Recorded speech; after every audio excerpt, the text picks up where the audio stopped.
Aunty बोली, मैं बहुत सालों से लंबा केला नहीं ले पाई हूँ। तुझे तो मालूम ही है कि तेरे अंकल दूसरे शहर में जॉब के लिए जाते हैं और महीने में एक दिन के लिए आते हैं। उतने में मेरा पूरा कैसे हो सकता है। यह बोलकर आंटी उदास हो गई। तभी मैं आंटी से एकदम पास बैठ गया। नमस्ते दोस्तों, मेरा नाम राहुल है और मैं 24 साल का हूँ। अब मैं ऐसी ही किसी आंटी की तलाश में रहने लगा था जिनको गन्ने चखन ए हो। कुछ दिन बाद मेरे एक दोस्त की मम्मी ने मुझे ऐसी स्माइल दी जैसे गन्ने का रस पीना है।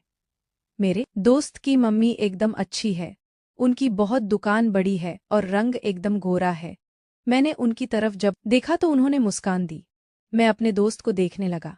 वह किताब में घुसा हुआ कुछ पाए जा रहा था। फिर आंटी अंदर चली गई और मैं भी अपने घर आ गया। मैं भी मन ही मन सोचने लगा कि क्या करूं और कब मौका मिलेगा।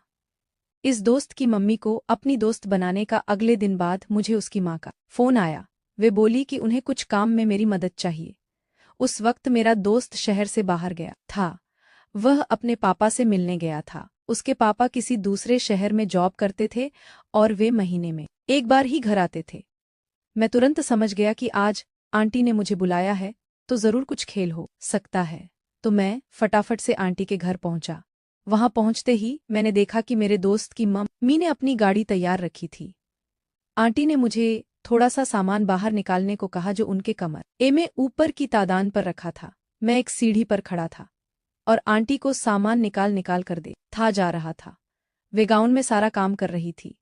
आंटी ने मुझसे प्यार से पूछा, बेटा क्या हुआ, सब ठीक तो है ना। मैंने कहा, हाँ आंटी, मैं बस थोड़ा सोया नहीं हूँ, इसीलिए थकान से थोड़ा। अभी मैंने अपनी बात पूरी भी नहीं की थी कि आंटी बोली, कोई बात नहीं, ऐसा कभी कभी हो जाता है, तुम नीचे आ जाओ, बाकी का काम तेरा दोस्त वापस आकर कर देगा। तभी आंटी बोली, मैं चाय बनाकर लाती हूँ। मैंने कहा ठीक है। मुझे डर भी लग रहा था पर गाड़ी चलानी थी। मैं नॉर्मल रहने की कोशिश करने लगा। आंटी के वापस आने पर हम दोनों चाय पीने लगे।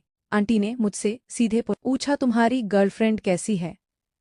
ये सुनते ही मेरा मूड खराब हो गया। तभी आंटी ने पूछा, सब ठीक तो है ना बेटा। मैंने कहा, हाँ आंटी सब ठीक है, बस मेरी गर्लफ्रेंड से मेरी थोड़ी नाराजगी चल रही है। उन्होंने पूछा क्यों, तो मैंने आंटी से साफ बोल दिया कि वह मुझे मैच नहीं खेलने देती। यह सुनकर आंटी शॉक्ड हो गई और मेरे पास आकर बैठ गई। आंटी ने मुझसे कहा, तुझे उससे बात करनी चाहिए और मैच फिक्स करना चाहिए। मैंने आंटी को पूरी बात बताई कि वह कोशिश तो करती है कि मेरा साथ देती रहे, पर वह गाड़ी चालू होने के कुछ ही समय के बाद उसकी गाड़ी पंचर हो जाती है जबकि मेरा इंजन तो उस वक्त तक गर्म हो पाता है। आंटी यह सुनकर हैरान हो गई और वे मुझे अपनी बड़ी बड़ी आंखों से देखने लगी। ऐसा क्या खास है तेरे इंजन में।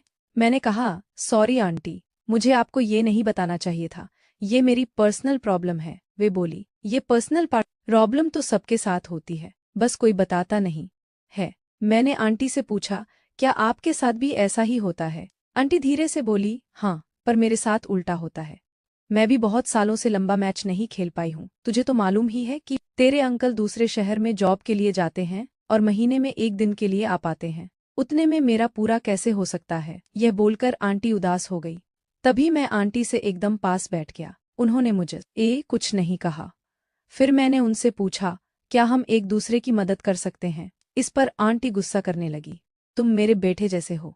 मैंने आंटी को कहा, तो क्या हुआ, मैं बेटा थोड़ी हूँ, हम लोग अपनी सहमति से प्यार कर सकते हैं। आंटी बोली, तुम छोटे हो, अभी तुम नहीं समझोगे, इस बात को ये ईन छोड़ देते हैं, चलो।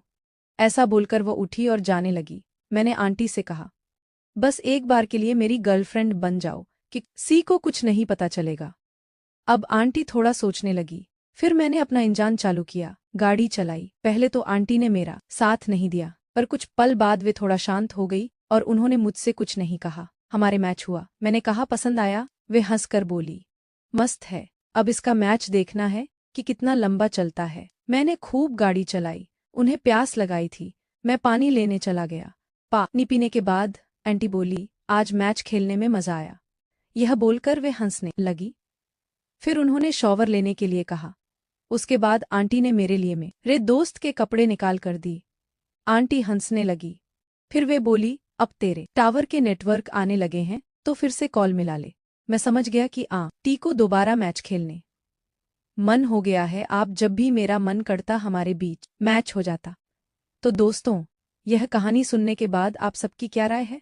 हमें कमेंट करके ज़रूर बताएं और साथ ही इस वीडियो को एक लाइक करें, चैनल को एक सब्सक्राइब करें और नोटिफिकेशन बेल को भी ज़रूर दबाएं ताकि अगली अपडेट सबसे पहले आपको मिले।